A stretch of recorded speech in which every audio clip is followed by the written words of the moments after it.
ശിവൻ ധ്യാനത്തിൽ നിന്ന് നൃത്തത്തിലേക്കും നൃത്തത്തിൽ നിന്ന് ധ്യാനത്തിലേക്കും പോകുന്ന കാലം. ശിവനെ ഇതിൽ നിന്ന് എങ്ങനെ മോചിപ്പിക്കാമെന്ന് ദേവന്മാർ ആലോചിച്ചു. ശിവനെ വിവാഹം കഴിപ്പിക്കുകയാവും ഉചിതമെന്ന് അവർക്ക് തോന്നി. ബ്രഹ്മാവിന്റെ പുത്രനായ ദക്ഷപ്രജാപതിയുടെ മകളായിരുന്നു സതി. പ്രപഞ്ചത്തിലെ ഏറ്റവും സുന്ദരിയായിരുന്നു അവൾ. ശിവനെ വിവാഹം കഴിക്കാൻ ആഗ്രഹിച്ച സതി അദ്ദേഹത്തെ ധ്യാനിക്കാനും പ്രീതിപ്പെടുത്താനും ഹിമാലയത്തിലേക്ക് പോയി. അവളുടെ ഭക്തിയിൽ സന്തുഷ്ടനായ ശിവൻ സതിയെ വിവാഹം കഴിക്കാൻ സമ്മതിച്ചു. ശരീരമാകെ ചുടലഭസ്മം പൂശി പുലിത്തോലുമുടുത്ത് പാമ്പിനെ കഴുത്തിലിട്ട് നടക്കുന്ന ശിവനെ ദക്ഷൻ ഇഷ്ടപ്പെട്ടില്ല. പക്ഷേ സതിയുടെ വാശിക്ക് മുന്നിൽ വഴങ്ങുകയല്ലാതെ മറ്റു മാർഗമില്ലായിരുന്നു. ദക്ഷൻ മനസ്സില്ലാ മനസ്സോടെ വിവാഹത്തിന് സമ്മതം നൽകി. വിവാഹശേഷം ശിവനും സതിയും കൈലാസപർവ്വതത്തിൽ സന്തോഷത്തോടെ ജീവിച്ചു.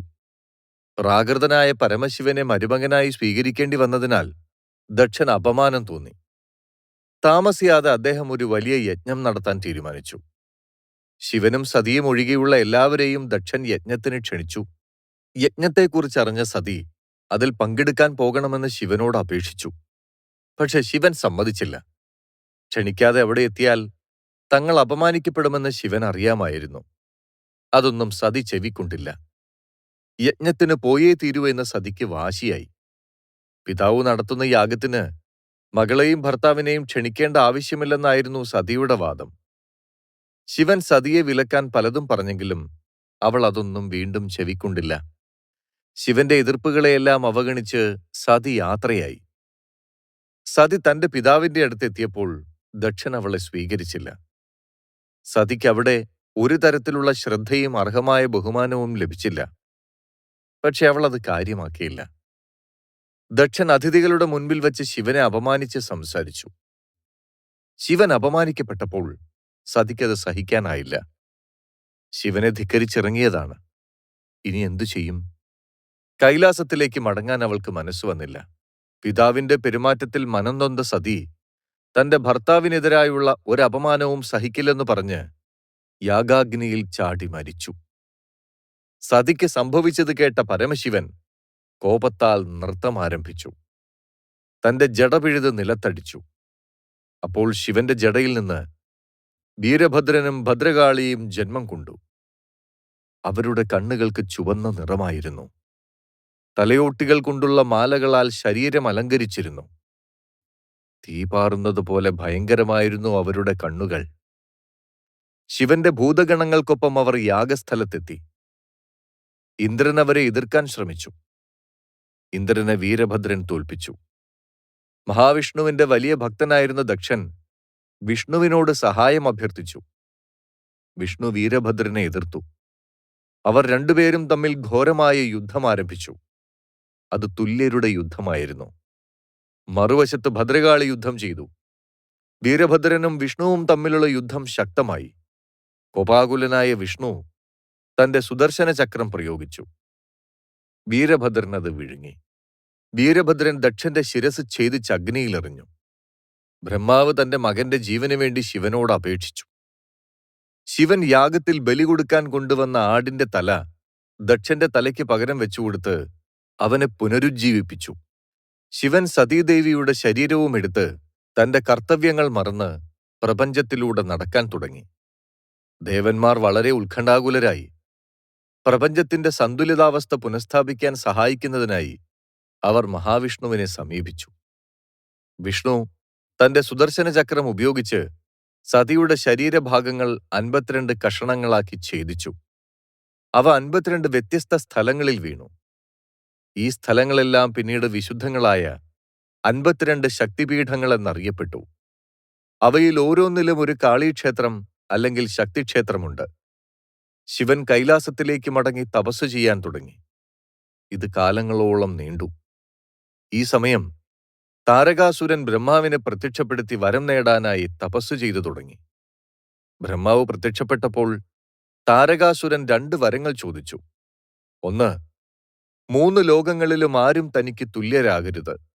2, ശിവപുത്രന് മാത്രമേ തന്നെ കൊല്ലാൻ കഴിയാവൂ.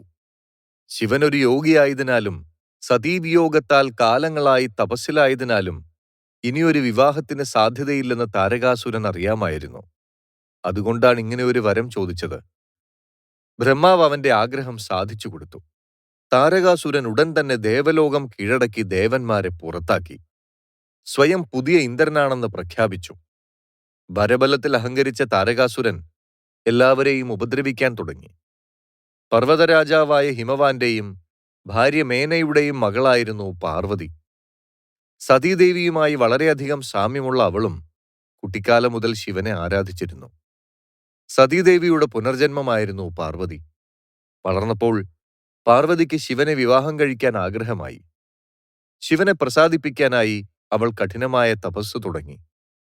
ശിവനെ വിവാഹം കഴിക്കുന്നതിനെതിരെ പലരും ഉപദേശിച്ചിട്ടും അവൾ തന്റെ തീരുമാനത്തിൽ ഉറച്ചുനിന്നു. താരകാസുരൻ മൂലം ദേവന്മാരുടെ രാജാവെന്ന സ്ഥാനം നഷ്ടപ്പെട്ട ഇന്ദ്രൻ ബ്രഹ്മാവിനെ സമീപിച്ച് തന്നെ സഹായിക്കണമെന്ന് അപേക്ഷിച്ചു. ശിവൻ അഗാധമായ തപസ്സിൽ ഏർപ്പെട്ടിരിക്കുന്നതിനാൽ ബ്രഹ്മാവ് നിസ്സഹായനായിരുന്നു. പാർവതിയിലേക്ക് ശിവനെ അടുപ്പിച്ച് അവർക്ക് ജനിക്കുന്ന പുത്രനിലൂടെ മാത്രമേ താരകാസുരനെ വധിക്കാനാവൂ എന്ന് ദേവന്മാരെ ബ്രഹ്മാവ് അറിയിച്ചു. ദേവന്മാർ ശിവനെ കാണാൻ കൈലാസത്തിൽ എത്തിയെങ്കിലും ശിവൻ ധ്യാനത്തിൽ നിന്നുണർന്നില്ല. നൃത്തം ചെയ്യുന്ന അപ്സരസുകളുടെയും സംഗീതത്തിന്റെയും അകമ്പടിയോടെ ശിവന്റെ തപസ് തടസ്സപ്പെടുത്താമെന്ന് ഇന്ദ്രൻ കരുതി. ശിവന്റെ തപസ് മുടക്കാൻ ഇന്ദ്രൻ കാമദേവന്റെയും രതിദേവിയുടെയും സഹായം തേടി. കാമദേവൻ തന്റെ പുഷ്പബാണം ശിവന് നേരെ എയ്തു.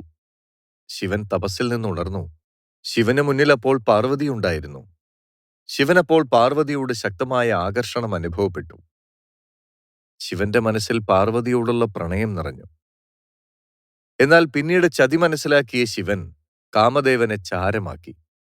രതിദേവിയുടെ അഭ്യർത്ഥന പ്രകാരം ശിവൻ കാമദേവനെ പിന്നീട് പുനർജനിപ്പിച്ചു. ശിവന്റെ പകുതി ശരീരമാണ് പാർവതി. ശിവന്റെ ശക്തി എന്നാണ് പാർവതിയെ പുരാണങ്ങളിൽ പറയുന്നത്. ശക്തിയെ കൂടാതെ ശിവന് നിലനിൽപ്പില്ല. ഗണപതി, സുബ്രഹ്മണ്യൻ എന്നിവർ ശിവപാർവതിമാരുടെ മക്കളാണ്. ആദിപരാശക്തിയുടെ പൂർണ്ണാവതാരമായാണ് പാർവതിയെ കാണുന്നത്. ത്രിപുരസുന്ദരിയും പ്രകൃതിയും കുണ്ഡലിനിയുമാണ് പാർവതി. പരമശിവനെയും പാർവതിയെയും പ്രപഞ്ചത്തിന്റെ മാതാപിതാക്കന്മാരായ പരബ്രഹ്മരൂപികളായാണ് ശൈവപുരാണങ്ങൾ കാണുന്നത്. ത്രിദേവിമാരിൽ പരാശക്തിയുടെ പ്രതീകമാണ് പാർവതി.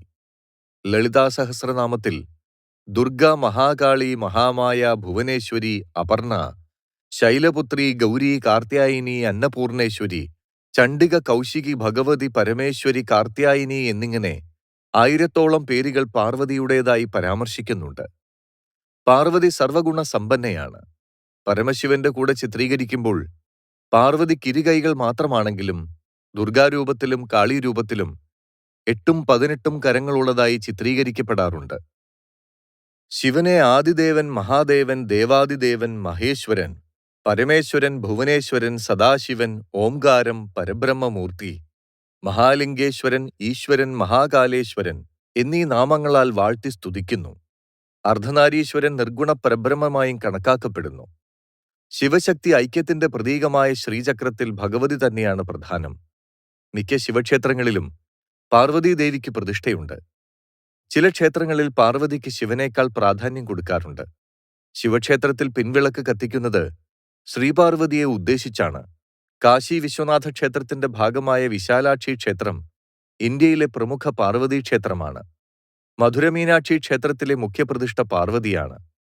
കേരളത്തിൽ മലപ്പുറം ജില്ലയിലെ കാടാമ്പുഴ ഭഗവതി ക്ഷേത്രം, ആലുവ തിരുവൈരാണിക്കുളം മഹാദേവ ക്ഷേത്രം, ചെങ്ങന്നൂർ മഹാദേവ ക്ഷേത്രം എന്നിവ ശ്രീപാർവതിക്കും പ്രാധാന്യമുള്ള ക്ഷേത്രങ്ങളാണ്.